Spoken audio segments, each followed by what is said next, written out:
video. All right, let's see if I can turn this around here. All right, here we go. All right, guys, how's it going tonight?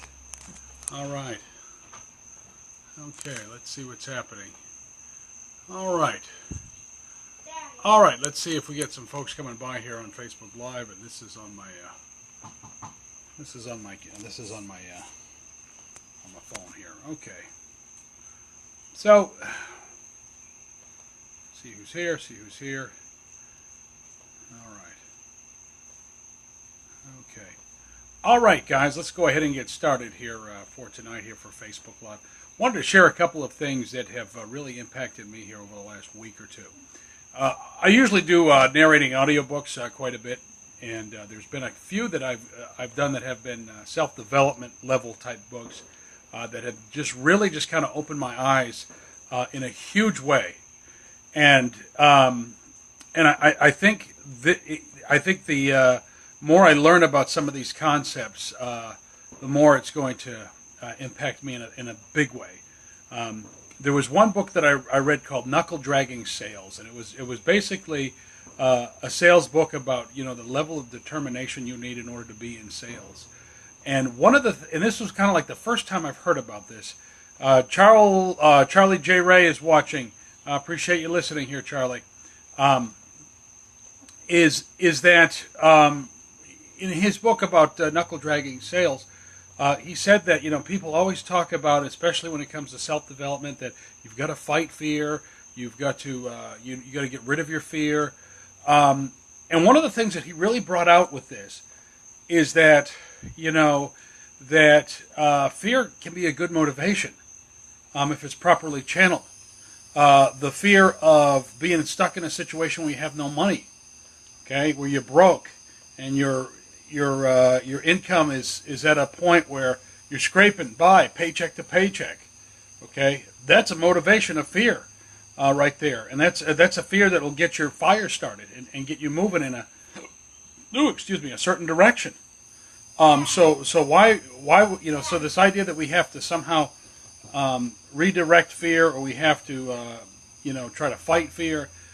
He was bringing up the fact that fear can be a very solid motivation here for you, and it should be used that way as such. And that was kind of like the first time I thought about that, because people always talk about, you got to be fearless. All right, no, why don't you have some healthy level of fear? Okay, I think a one level of fear where I'm at right now is that as far as earning money online, I'm at the point now where I'm actually the last couple of months. I've made more making money online than I do my full-time job.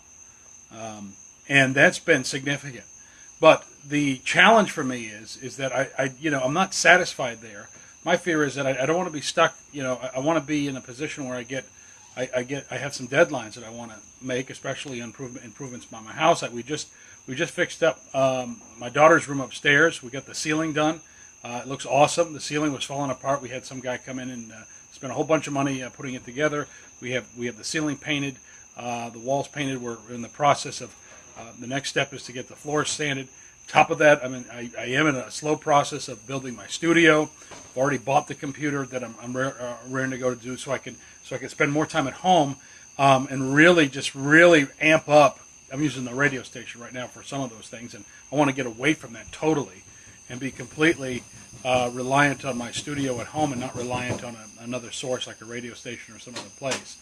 Tim Smith, hey man, thanks for watching. Appreciate you hanging out here. So those are the types of fears that I want. I want to get this done. I don't want to be in a situation where, like my neighbor, he's taking his sweet time doing his home, and he's been doing it for like 10 years, and he's never finished. And, maybe people want to do that. That's fine. Josh Moore, thanks, man. Thanks for coming by. So it's that level of fear that I want to motivate myself with. Okay? And sometimes, when it comes to that kind of fear, you want it as a motivating factor. You want it to be something that will push you forward. So this idea to be fearless and to stay away from fear. Cynthia Schaefer is watching. Q Tyler Wardlaw is watching as well. Appreciate you guys coming by here tonight for my Facebook Live.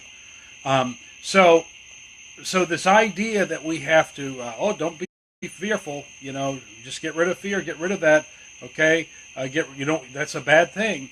And I think sometimes there's a level of fear that you have to you have to have. I think that's necessary in order for you to grow, in order for you to succeed. And that's one of the things that he really taught me in this book with Knuckle Dragging Sales, is that I'm narrating this thing and I'm reading this thing and I'm internalizing this. Joe Labor, hey, appreciating that. Appreciate you swinging by. Is that, there's nothing wrong with having a level of fear. It's not something that Mom's here, Burt Nickel stuff. Hey, Mom, thanks for watching. It's something that's healthy, and it's something that is needed. Now, I'm going to do another book here.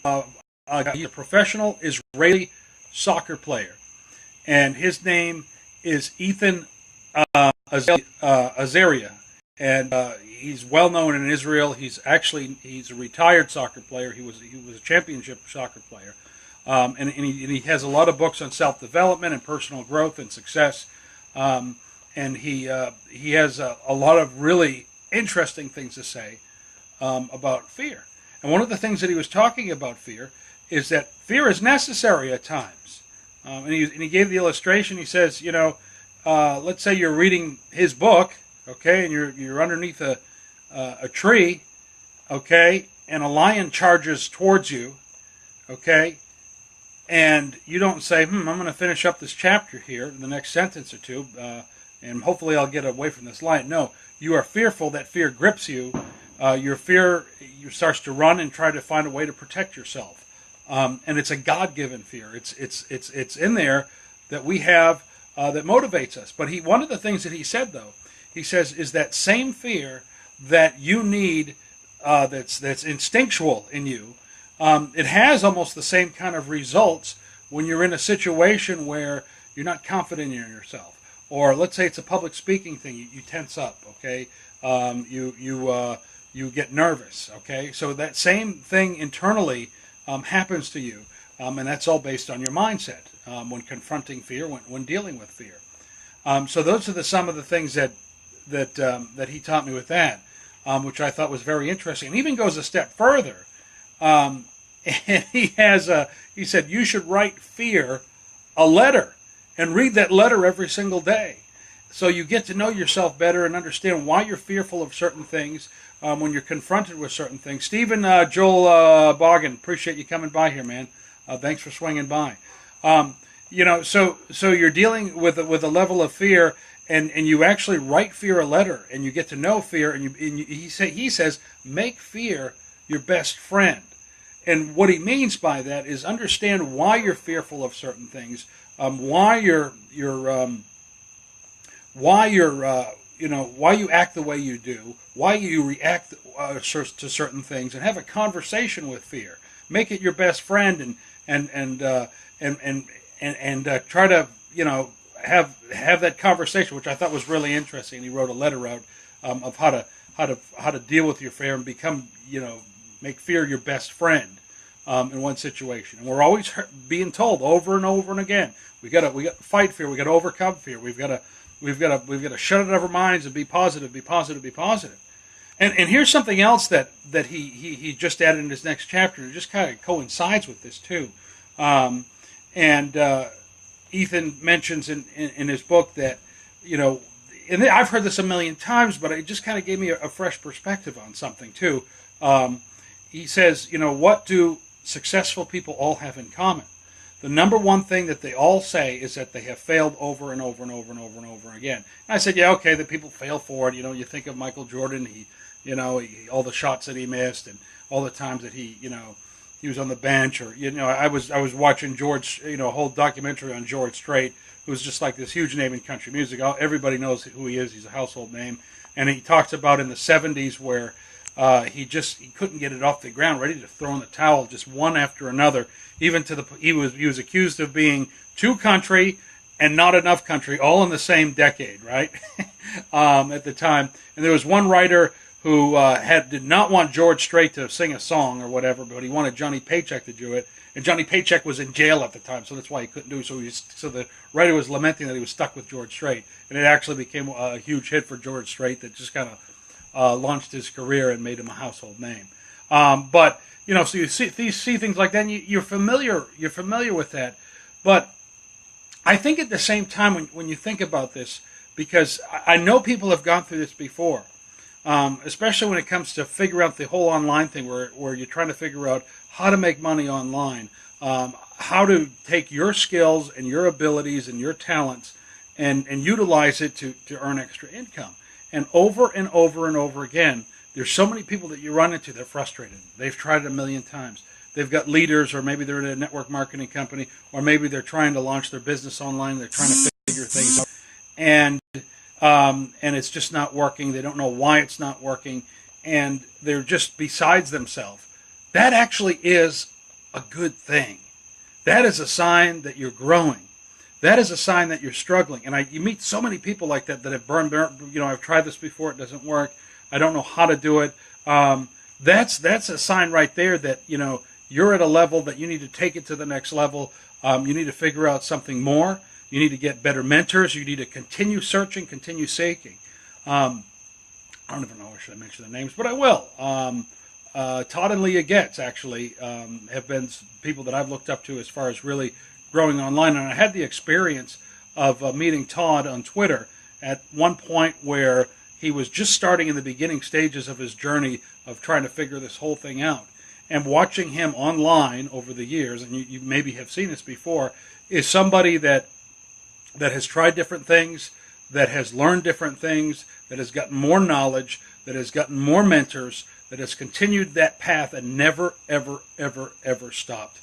And and it's interesting because you learn a whole bunch of, you try to generate leads online, and things are always changing. Facebook is always changing their algorithms. Twitter is always changing. And what may be working today may not work tomorrow. And you have to learn to adapt and figure things out and find what really works the best way forward and what doesn't. You think about all these different things that have come here and there. I believe there was a program called Instagress at one point in time. I think it was called Instagress or Instagram. Maybe someone could correct me if they're watching this right now. But it was called Instagress. And it was a process to really grow your Instagram accounts at a huge level. And a lot of people were using it. And then one day, Instagram just shut it down. It was gone. And all these people that were getting these incredible leads, and all of a sudden it was gone. You've seen this. Giles Parham, appreciate you coming by. Same thing with Google, and this is an old story with Google. At one point in time, people were able to get on Google. They were able to make all kinds of great, incredible money with what they were doing with, I believe it was AdWords at one point in time, and then Google changed everything. And so they had to reinvent the wheel.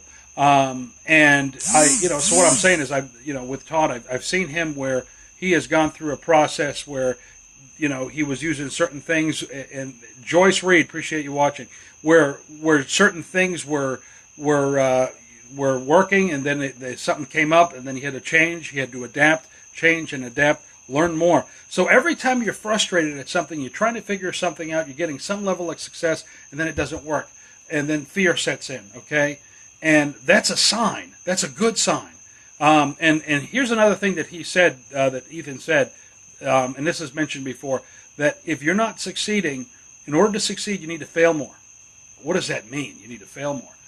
You need to have this mindset where you're going to go ahead and continue to try. You're going to continue to learn. And if it doesn't work, you go back to the drawing board. And it's that drive. It's that drive that's making it happen. That's making you understand and figure it out. And the other thing is too, and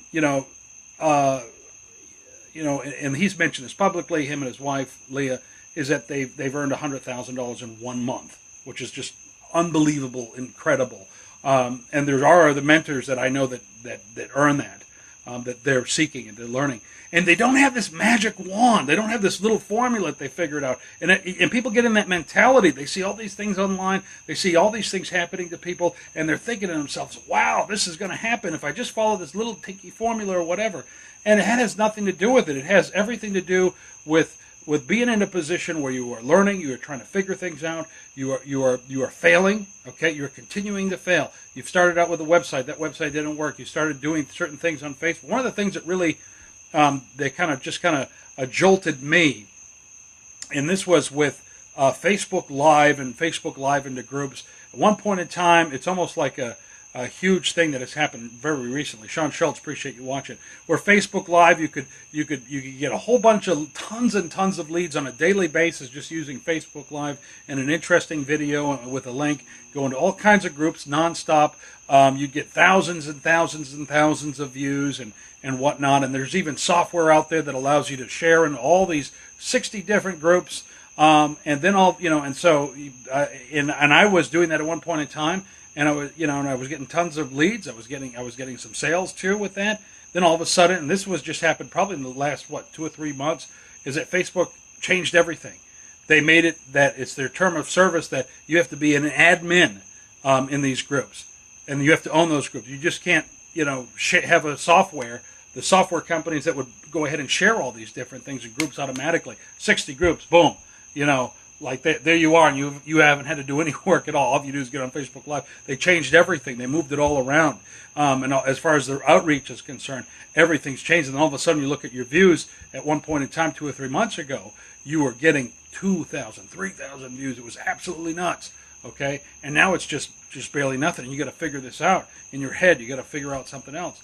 Twitter was at one of those things where Twitter was kind of like the wild, wild west at one point in time. I remember being a part of the whole. I think there was a big political fight in Kentucky with a primary challenge, and I was kind of rooting for one person in particular. And I had a friend who had this software that you could schedule tweets nonstop every 2 seconds, right? I mean, and it would just go on for infinity, right? And I would use a certain hashtag, and I get all the media that was covering this race really mad at me, which was funny. I get a whole bunch of people blocking me on Twitter, and they would just be aggravated because my tweets would be showing up nonstop in their timeline while they were trying to get the message out, and it was me cheering on for this one guy, and he even noticed it, and so it was interesting. But something like that is that now the same guy that does all these scheduled tweets and had this huge imprint with what he was doing on Twitter with scheduled tweets and getting it out. They shut down his app. Twitter shut down his app personally, so he's done for. He's gone. He's nowhere. And that was kind of like my free schedule, and I have to revamp. I have to figure out what's working. Some things are working, some things are not. And so you're constantly trying to figure something out as far as lead generation. And so you have to go back to the drawing board. So that type of fear right there, that type of discouragement and worry, that should be something that you do embrace to some extent. Now, you don't internalize it to the point where it paralyzes you. It should be something that motivates you. It should be something that says to you that, okay, I'm at a roadblock. I can't figure this out. I don't know what I'm doing. Okay, so what's next? Where do I go from here? Where do I try? And what happens is if you allow fear to paralyze you, then you stop where you need to go. And you don't take the next step. You don't figure it out. You don't seek counsel. You don't go to a mastermind. You don't get advice. You don't take it to the next level. So and when you quit, and it causes you to quit doing it and quit trying and just kind of back off of it and don't do it again. Well, here's the thing. No matter how long it takes, maybe you're in a hiatus situation and you're not sure what to do. Get back up. That fear is a sign that it means that, hey, I'm fearful. Tommy Spivey, thanks for listening. That fear means that you're at a position that use that fear not as that's something that's going to paralyze you, but that is going to actually catapult you to the next level. Use that fear as a motivation to find out what you need to do, and that should be to you that's a sign that you're growing internally, that you're struggling to figure something out. You've reached a plateau. That's a good thing. Now, what's the next step? Where do I go from here? Now, if you use fear to paralyze you, that means you stop, you quit, you back off, and you're like, oh, I don't want to do this. And you ever get to that situation? Yeah, I'd like to really figure this out, but I'm going to have to do this, that, and I really don't have the heart for it. That's fear telling you, kind of brainwashing you, saying that you can't do it, you can't figure it out. But if you recognize fear, if you recognize that you're struggling, then that means that right there is a good sign that you need to figure something else out. You need to find another avenue.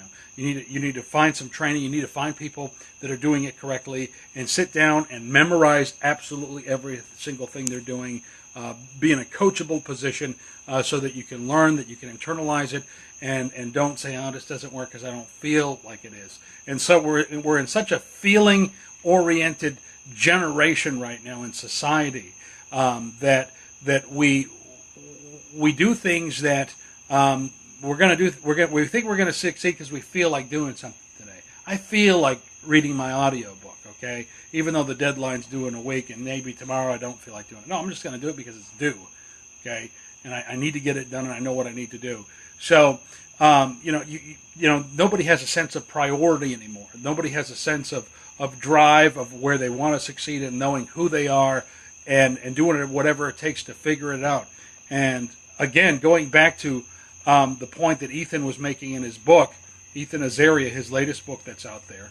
I can't even remember the title of it, even though I'm narrating it. Okay, but he says that the common trait is the people that have failed the most. I win because I have failed the most and I've tried the most, but I've continued on. And if you continue on, those failures will come up again. Embrace them. Understand why you're here. Understand why it's not working. It's a sign. It doesn't mean that you're unsuccessful and somebody else is because I don't know why. And you're trying to figure out some superficial reason why, and they have some magic wand that works, and it has nothing to do with it. The reason why they're successful is because they figured something out. They struggled. They increased their knowledge. They became a problem solver within their own lives. They figured it out, and they solved it, and they made it happen. So use fear as a tool. Understand fear. Don't let fear paralyze you. Use fear to catapult you to the next level. Recognize when it comes up and why it comes up. The better you understand yourself and how you react to fear, no matter what it is, the better you're going to be, the stronger you're going to be, and you are going to be successful. And if you keep pushing and if you keep trying to figure it out, get rid of the self-doubt. Don't tell yourself that Brian Tilley is watching. Appreciate it, man. Thanks for coming on. The more you recognize fear and use it as a catapult and not something that paralyzes you, the stronger you're going to be, and you're going to be able to figure something out. Don't let things like that hold you back. Go ahead and continue on. And everybody's going to reach a plateau at one point in time, no matter how successful they are. And you've got to be in a situation where you have that drive to figure it out, to take it to the next level, to do what you need to do. So, hey, appreciate you guys coming by here. That does it here for Facebook Live. Hope this has given you some value for sure. Didn't leave any link or anything like that, but if you want to check out my website, you're more than welcome to do that. That is stoffsolutions.com, stoffsolutions.com. Check me out, contact me. Fail forward, yes, sir. Appreciate it, Brian. Go ahead and check that out, stoffsolutions.com on the World Wide Web. Reach out, send me an email if this has helped you in any way. If you want some free, 100% free training, I have a bunch of stuff on social media. One of my fortes is Twitter. If you really want to understand Twitter, I've got stuff that's 100% free training. Doesn't cost you a cent at all. If you want to brand yourself, if you want your own free blog, I've got access to that too. If that's something you want, reach out to me, stoffsolutions.com. Angela Segura, appreciate you watching. Looks like you just stopped in. I'm just about to wrap up. So on the replay, hope you guys find some value in this here on the replay. Thanks a lot, guys, and thanks for swinging by here on a lovely Saturday night here in Middle Georgia. Awesomeness. Appreciate it, Brian. You all have a good night.